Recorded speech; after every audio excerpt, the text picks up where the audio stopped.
Sweeney Todd is a female snowy owl. Very incredibly famous by the Harry Potter movies. This is kind of our version of Hedwig, really. Sweeney has been here all of her life. We hatched her here at the Trust, and she's been flying here, and we've known her since just a chick, a ball of fluff. And we've hand-reared her, so she's an imprinted owl, just like all of the owls that we fly here. Now, snowy owls are an amazing species in that they're designed to live in some of the harshest environments that you'll find, Arctic conditions. So these birds can cope with very minus temperatures, and they've got bags of insulation in order to cope with those sorts of temperatures. Because they actually, you will need to duck as she comes over, because she's coming in at a very low level right across the top here. They actually, ooh, really low. My worst fear is seeing someone going home wearing a snowy owl. I'm sure it's going to happen one day.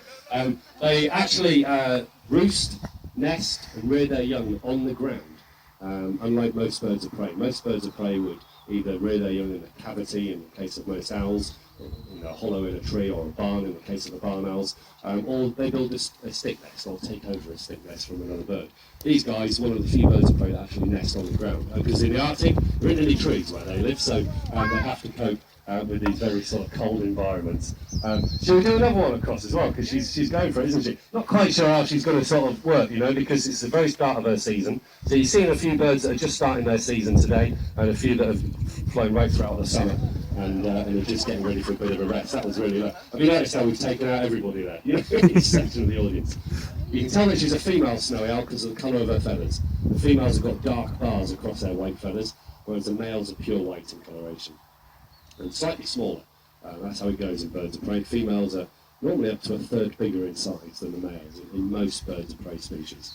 If you look at her closely at her eyes, she's got beautiful yellow eyes, which is an indication to us that she would often be a species that would hunt during the day, not just at night. So normally if an owl's got a very light coloured eye, they would often come out during the day. As a general rule, there is the odd exceptions that break that theory, whereas the very dark-eyed owls, like the tawny owl of this country, are generally a nocturnal species. So, you know, different owls fly at different times of the day.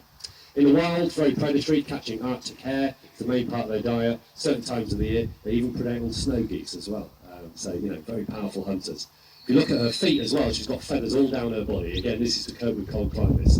Even feathers down her legs, her toes, even covering her talons. She's basically got built-in slippers or Ugg boots, you know, just to try and keep every exposed area away from the cold climate. And they're just amazing. Anyway, we're not going to keep her out too long. One, it's the start of her season, and two, it's actually really hot, isn't it? You know, for the end of the season. So this is like the middle of the summer. You know, this is like desert climate for this owl. If you think about the insulation that she's got. So we're going to see if she'll head out into the meadow and fly all the way up to the top there. Fantastic. Mike's not listening. Clearly, one of our senior members of the team has gone deaf. Should we do one more? See if we get across this section of the audience. You're in for a treat. We're going to do one more across over here. Again, the more work she does, the lower she gets, because she's tired as she gets. So you want to dive extra low as she comes over. And she doesn't just do these shows as well. Throughout the autumn and the spring, she's one of the stars, if not the star, actually, of our Owls by Moonlight evenings. So she flies at night as well. And you know, she's gorgeous whenever she flies, but of an evening, as you can probably imagine, a moonlit evening, she's just glows white. You know, absolutely incredible to watch. Oh, that's the top there. Excellent stuff. Just amazing. And very elaborate flies for owls. One of the few species of owls that have been known to almost soar like an eagle. You know, so hooking up into thermals, chasing down their prey like eagles would as well. You know, a lot of owls just rely on that silent flight and sneak up on their prey. These guys, definite sort of pursuit hunters. So an incredible species of owl.